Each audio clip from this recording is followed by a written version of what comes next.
Hi guys I thought may be ഇന്നത്തെ topic എൻ്റെ വ്യൂവേഴ്സിന് എത്രത്തോളം ഇഷ്ടമാണ് എന്നെനിക്ക് തീരെ അറിയില്ല. ഐ തോട്ട് മേ ബി നിങ്ങൾക്കൊരു വെറുപ്പിക്കലാവും. ബട്ട് സംസാരിച്ച് പോവുകയാണ് മക്കളെ, സംസാരിച്ച് പോവുകയാണ്. അതിനുള്ള കാര്യങ്ങളല്ലേ ഇന്നത്തെ സോഷ്യൽ മീഡിയയിൽ നമ്മൾ കണ്ടുകൂട്ടുന്നത്. അപ്പം നമുക്ക് ആദ്യം എന്താ സാധനം എന്ന് കാണാം. ഗിയറിൽ കയറിയിരിക്കില്ല.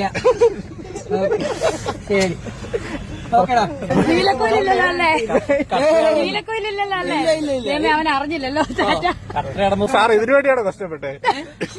ഇതിനു വേണ്ടിയല്ല ഇഷ്ടപ്പെട്ടത്, ഞാൻ വേറെ ഒരുപാട് കാര്യങ്ങൾക്ക് വേണ്ടി ഇഷ്ടപ്പെട്ട. അപ്പൊ ഇതൊക്കെ ചെയ്യുന്ന സഹായങ്ങളാണ്. നമുക്ക് വണ്ടിയില്ലല്ലോ സാറിനെ കൊണ്ടുപോകും. വൈ ദിസ് വീഡിയോ എന്ന് നിങ്ങൾ ആലോചിക്കുന്നുണ്ടാവും. കാരണം രജിത് കുമാർ സാറ് ആളുടെ കാറിൽ രേണു സുധീന് ലിഫ്റ്റ് കൊടുത്തതിന് നിനക്കൊക്കെ എന്താണ് പ്രശ്നം എന്ന് ചോദിക്കുന്ന കമൻറ്റ് ചേട്ടന്മാരുടെ അടുത്തും ചേച്ചിമാരുടെ അടുത്തും പറയാനുള്ളത്, എനിക്കൊരു മണ്ണാങ്കട്ടയും പ്രശ്നമല്ല. കാരണം ആളുടെ കാറാണ്, ആൾക്ക് ഇഷ്ടമുള്ള കാറിൽ ഇഷ്ടമുള്ള ആൾക്കാരെ കൂട്ടിക്കൊണ്ട് പോവാം. പക്ഷേ why I took this topic എന്ന് പറഞ്ഞാൽ, കുറച്ച് നാൾക്ക് മുമ്പ് ഒരു കാര്യം നടന്നിരുന്നു. ഞാൻ കാണിച്ചു തരാം. എന്റെ മോളെ ഒരു കാര്യം ഞാൻ പറയാം, പുള്ളിക്കാരൻ തുള്ളിച്ചാടി നിന്ന് പോകും. നിന്റെ കാര്യമായ പണിയാണ്, വീട്ടിന്റെ പണിയും വാങ്ങിച്ച് നീ ഭാഗം ഒന്നുമില്ല. ഇവളുടെ ഹസ്ബൻഡിന്റെ കൂടെ പടം വർക്ക് ചെയ്തിട്ടുള്ള ഞങ്ങൾ ഒരുമിച്ച് സ്റ്റാർ മാജിക് ചെയ്തിട്ടുള്ളതാണ്. അതുകൊണ്ട് എന്റെ അടുത്ത സുഹൃത്താണ്. പ്രോഗ്രാം അല്ലെ അങ്ങനെ സുധി എന്റെ സുഹൃത്തായതുകൊണ്ടാണ് ഞാൻ ഇത്രയും സ്വാതന്ത്ര്യത്തോടെ സംസാരിച്ചത്. വിരോധമില്ലല്ലോ, നമ്മളെ കൊച്ചിന്റെ വയറ്റത്തടിക്കുക. ഈ ഒരു സാധനം എത്ര പേർക്ക് ഓർമ്മയിലുണ്ട് എന്നറിയില്ല. അന്ന് ഒരുപാട് പേര് ഈ സാധനം റിയാക്ട് ചെയ്തിരുന്നു. ഒരുപാട് പേര് രജിത് സാറിനെ മാലയൊക്കെ ഇട്ട് സ്വീകരിച്ച് കൈയൊക്കെ അടിച്ചിരുന്നു. Even I too did. അപ്പോൾ അടിച്ച കൈ ഞാൻ താഴോട്ട് വെക്കുന്നു, എടുത്ത മാല ഞാൻ ഊരി താഴോട്ട് എടുക്കുന്നു. കാരണം എന്താണെന്ന് വെച്ചാൽ, രജിത് സാറ് പറഞ്ഞ ഒരു ഡയലോഗ്, അല്ലെങ്കിൽ ഇപ്പം നിങ്ങൾ ഈ വീഡിയോയിൽ കണ്ട ഡയലോഗ് കുറേ ജനങ്ങൾ പറയാൻ നിന്നൊരു കാര്യമാണ്, അല്ലെങ്കിൽ കുറേ പേരുടെ മനസ്സിലുണ്ടായിരുന്ന ഒരു കാര്യമാണ്. ഈ കാര്യം പറഞ്ഞ സമയത്ത് നമുക്ക് പുള്ളിനോട് തോന്നിയ ഒരു റെസ്പെക്റ്റ് ഉണ്ട്. അതെല്ലാം കൂടി എടുത്ത് കളയുന്ന രീതിയിലാണ് ഇപ്പം ഈ നടന്നു കൂട്ടിയത്. എനിക്ക് തോന്നുന്നു അവരുടെ ഏതോ ഒരു സിനിമയുടെ പ്രൊമോഷൻ കഴിഞ്ഞിട്ട് ഒരു കാറ് പോവാണ്. ഇപ്പോൾ ഫ്രണ്ട് സീറ്റിൽ തന്നെ 2 ലേഡീസ് ഇരിക്കുന്നുണ്ട്. ഇവർ 2 പേരെയും കൂടെ സീറ്റ് ബെൽറ്റിനുള്ളിൽ കുടുക്കി ഇട്ടിട്ടുണ്ട്. ഇപ്പോൾ 2 പേരോടെ തിക്കി തിരിഞ്ഞാണ് ഇരിക്കുന്നത്. ഓഫ് കോഴ്സ് മീഡിയക്കാർ വരുന്നു, ചൊറിയും, മാന്തും, മാക്സിമം ചൊറിയാൻ ശ്രമിക്കും. കാരണം അവർക്ക് ചൊറിഞ്ഞിട്ടുണ്ടെങ്കിലേ കണ്ടന്റ് കിട്ടും.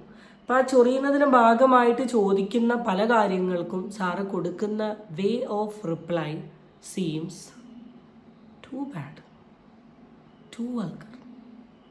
സത്യസന്ധമായി പറയാം, too bad and too vulgar. Rajith sir എന്ന് പറയുന്ന ഒരു വ്യക്തിയുടെ സ്റ്റാൻഡേർഡ് വിട്ട രീതിയിൽ സംസാരിച്ചതുപോലെ എനിക്ക് തോന്നി. ഇപ്പം ദാസേട്ടൻ ചെയ്യുന്നതും രജിത് സാർ ചെയ്യുന്നതും തമ്മിൽ എന്താ വ്യത്യാസം എനിക്കറിയില്ല. ദാസേട്ടനെ കളിയാക്കല്ലോ തുള്ളി തുള്ളി പോകുന്നു. രജിത് സാറ് തുള്ളിയല്ല, രജിത് സാറ് കാറിൽ കയറിയായിരിക്കും പോവുക. അത്രയേ ഉള്ളൂ.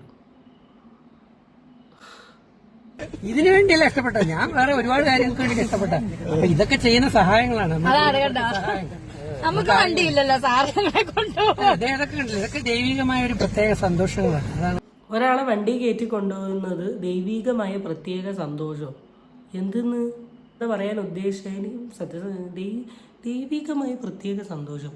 അപ്പോൾ ഈ ബസ്സുകാർക്കും ജീപ്പ് ഓടിക്കുന്നവർക്കും ഓട്ടോ ഓടിക്കുന്നവർക്കൊക്കെ ദൈവികമായ പ്രത്യേക സന്തോഷം കിട്ടുന്നുണ്ടോ? ഇനി എൻ്റെ ബുദ്ധി കുറവായിരിക്കും. കമൻറ്റിലുള്ള ആൾക്കാരൊന്ന് ഇതെന്താന്ന് പറഞ്ഞു തന്നെ. ട്രെയിൻ സമയം എന്തായാലും പോയിട്ട് വരും. രേണു സൂക്ഷിച്ച ഗിയർ ഇടണം. അല്ല അതൊക്കെ കുഴപ്പമില്ല, ഗിയറിൽ കയറിയിരിക്കില്ല. ശരി, ഓക്കെടാ.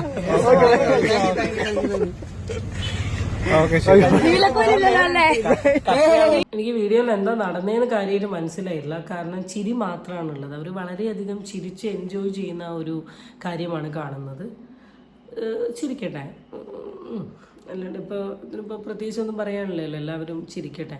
പക്ഷേ രേണു സുധീൻ്റെ ഒരു ഇൻ്റർവ്യൂ ഞാൻ കണ്ടിരുന്നു കേട്ടോ, like hot seat. That was just awesome. എനിക്കത് പറയണം തോന്നി, അതുകൊണ്ടാണ് ഞാൻ പറഞ്ഞത്. ഇതിൽ ഞാൻ I don't want to talk about രേണുസുതി കൺവേ ചെയ്തൊരു കാര്യമാണ്. ഞാൻ നെഗറ്റീവ് പബ്ലിസിറ്റി കൂടെ പോകുന്ന ഒരാളാണ്. നിങ്ങൾ എന്തൊക്കെ പറഞ്ഞാലും എന്തൊക്കെ ചെയ്താലും എന്നെ ഇത് ബാധിക്കില്ല എന്നാണ് പറഞ്ഞത്. പക്ഷെ ഇത്രയൊക്കെ ഉപദേശിച്ച ആളുടെ പ്ലേറ്റ് മറക്കൽ കാണുന്ന സമയത്ത് നമുക്കതൊന്ന് കാണാനുള്ളൊരു വെമ്പൽ. രണ്ട് പെമ്പിള്ളേരൊക്കെ വെച്ച് രണ്ടുപേർക്കൂടെ നമ്മുടെ നിയമം തെറ്റിക്കില്ല. സമയം ഇന്നലെ വരെ ഞാൻ ഒരുപാട് കഷ്ടപ്പെട്ടിട്ടാണ് ഈ ഒരു അവസ്ഥയിൽ എത്തിയത്. എങ്ങനെ രണ്ടുപേരെ ഫ്രണ്ട് വെക്കുന്ന ഈ ഒരു അവസ്ഥ രണ്ടുപേരെ ഫ്രണ്ട് ഇരിക്കുന്ന അവസ്ഥയാണ്. അത് ഞാൻ പറഞ്ഞില്ലേ, നമ്മൾ കഷ്ടപ്പെട്ട് മുന്നോട്ട് പോയി കഴിഞ്ഞാൽ ദൈവം നമുക്ക് വാരി പോയി. ഇതിനു വേണ്ടിയാണോ കഷ്ടപ്പെട്ടത്? ഞാൻ ഈ വീഡിയോയിൽ ഫുള്ള് സൂം ചെയ്ത് നോക്കിയത് ഈ കാറിന്റെ ബാക്കിൽ സീറ്റ് ഇല്ലേ എന്നാ. കാറിന്റെ ബാക്കിൽ സീറ്റ് ഉണ്ടല്ലോ, പിന്നെ ഇവരെന്താ ബാക്കിൽ കയറി ഇരിക്കാത്ത? മനഃപൂർവ്വം ഒരു കണ്ടന്റ് ക്രിയേറ്റ് ചെയ്തതാണോ? എനിക്ക് അങ്ങനെയാണ് സത്യസന്ധമായി പറഞ്ഞ ഈ വീഡിയോ കണ്ടത്. ഇപ്പം എല്ലാവരും യൂസ് ചെയ്യുന്ന ഒരു പ്ലാറ്റ്ഫോമാണ് രേണുസുതി എന്ന് പറയുന്നത്. ഈവൻ ചിലപ്പോൾ ഞാൻ റിയാക്ട് ചെയ്യുന്ന സമയത്തും എനിക്ക് ഓഫ് കോഴ്സ് ആൾക്കാർ കമൻറ്റ് പറയും, നീയും രേണുസുതിനെ വിറ്റ് അരി തന്നില്ലേ എന്ന് ചോദിക്കുന്ന ആൾക്കാരോട് എനിക്ക് പൈസ കിട്ടി തുടങ്ങിയിട്ടില്ല. സോ ഞാനിപ്പോൾ അരി തിന്നത് എൻ്റെ അധ്വാനിച്ച പൈസ അല്ലെങ്കിൽ എൻ്റെ അച്ഛൻ അധ്വാനിച്ച പൈസയും കൊണ്ടാണ്. ഇനി ഭാവിയിൽ പൈസ കിട്ടുകയാണെങ്കിൽ അരി തിന്നുന്നതിന് എനിക്കൊരു കുഴപ്പമില്ല. ഞാനിതാ പണി കഴിഞ്ഞ് വീട്ടിൽ വന്നിരിക്കുന്ന സമയമാണ്. നിങ്ങൾക്ക് സമയം നോക്കിയാൽ അറിയാം, 7:45. ഞാൻ കുളിച്ചിട്ടില്ല, ഞാൻ ഫുഡ് കഴിച്ചിട്ടില്ല. ഞാൻ രാവിലെ 7:45 എൻ്റെ വീട്ടിൽ പോയതാണ്. ഇനി ഈ വീഡിയോ എടുത്ത് കഴിഞ്ഞിട്ട് വേണം എനിക്കൊന്ന് കുളിച്ച് ഫുഡ് കഴിച്ച് അപ്പോൾ തന്നെ ഞാൻ ഉറങ്ങും. ഞാൻ എത്ര ഇതിന് എഫേർട്ട് എടുക്കുന്നുണ്ട് എന്നുള്ള കാര്യം എനിക്കറിയാം. അപ്പോൾ ആ എഫേർട്ടിൻ്റെ ഭാഗമായി അരി തിന്നാലും എനിക്കൊരു കുഴപ്പമില്ല, വെറുതെ ഇരിക്കുകയല്ലേലോ. അപ്പം എനിക്ക് ബേസിക്കലി ഈ വീഡിയോ കണ്ടപ്പോൾ തോന്നിയത് രേണുസുതി എന്ന് പറയുന്ന വ്യക്തിനെ യൂസ് ചെയ്തിട്ട് ഒരു കണ്ടൻറ് മേക്കിങ്ങിൻ്റെ ഭാഗമായിട്ട് എടുത്തിട്ടുള്ള ഒരു വീഡിയോ മാത്രമാണത്. എന്തുകൊണ്ട് ഇങ്ങനെ ചെയ്തു എന്നുള്ളത് എനിക്കറിയില്ല. കാരണം എല്ലാവരും ചിലപ്പോൾ രേണുസുതിനെ റിലേറ്റ് ചെയ്തിട്ട് കുറേ കണ്ടൻറ് എടുക്കുന്നതുകൊണ്ട് എന്നാൽ ഇനി ഞാൻ മാത്രമായിട്ട് എന്തിനാ ഒരു കുറവെന്ന് കരുതിയിട്ടാണോ ഈ ഒരു പ്രഹസന പരിപാടി എന്നുള്ള കാര്യം എനിക്കറിയില്ല. എന്തായാലും കൊള്ളാം, സത്യസന്ധമായി പറയുകയാണെങ്കിൽ എന്തായാലും കൊള്ളാം. കളി നല്ല രസമുണ്ട് കാണാൻ. ഇതിനി എത്ര വരെ പോവും എന്നൊന്നും എനിക്കറിയില്ല. ഇതുകൊണ്ട് നിങ്ങൾക്ക് പ്രത്യേകിച്ച് എന്താ കിട്ടാൻ പോകുന്നേ എന്നുള്ള കാര്യത്തെക്കുറിച്ചിട്ടും എനിക്ക് വലിയൊരു ഐഡിയ ഇല്ല. അപ്പം അതാണ് ഞാൻ പറയുന്നത്, ഈ ഇരട്ടത്താപ്പ് കളിക്കാണ്ട് നിൽക്കുക. ഒരു താപ്പിൽ തന്നെ നിൽക്കുകയാണെങ്കിൽ കുറച്ചും കൂടെ നല്ലതായിരിക്കും എന്നൊരു അഭിപ്രായം മാത്രമേ ഉള്ളൂ. ഞാൻ കൊണ്ടുപോകാം. അത് വേറെ രീതിയിൽ വരുമോ? ഞങ്ങൾക്ക് വഴി തരും. വേറെ രീതി വരുമോ? വേറെ രീതിയിൽ വരുമോ? വന്നാലും ഞാൻ കൊണ്ടുപോകാം. നിങ്ങൾക്കിതാ തെളിവ് കാണാം. ആരുടെ വണ്ടി കയറി? വേറെ രീതിയിൽ വന്നാലും എനിക്ക് പ്രശ്നമൊന്നുമില്ല. അപ്പം എന്തായാലും ഇറങ്ങി കളിക്കുകയാണ് എന്ന് പറയേണ്ടിയിരിക്കുന്നു. ഇതൊക്കെ കണ്ടന്റ് മേക്കിംഗ് ആണ്. ഇപ്പം നിങ്ങളിങ്ങനത്തെ കണ്ടന്റ് ഉണ്ടാക്കിയാലേ നമുക്കിങ്ങനെ ഇവിടെ വന്നിരുന്നിട്ട് ഇതിനെപ്പറ്റി സംസാരിക്കാൻ പറ്റും. പക്ഷേ ഇത്രത്തോളം എന്താ പറയുക, പ്രസംഗമൊക്കെ ഇറക്കിയിട്ടുള്ള ഒരാളുടെ സൈഡിൽ നിന്ന് ഈ സാധനം വരുമ്പം ഓട്ടോമാറ്റിക്കലി നമ്മൾ എന്ത് ചെയ്യും, സംസാരിച്ചു, അത്രയേ ഉള്ളൂ. ഇനി ഇതുമായി ബന്ധപ്പെട്ട എന്തൊക്കെ ഡ്രാമകൾ തുടരെ ദിവസങ്ങളിൽ കാണും എന്നെനിക്കറിയില്ല. പക്ഷെ എന്തായാലും ഉറപ്പാണ്, നല്ല തമാശ നിറഞ്ഞിട്ടുള്ള വീഡിയോകൾ മുമ്പിൽ വരും.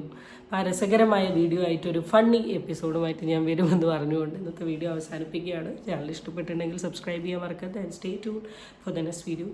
ബൈ.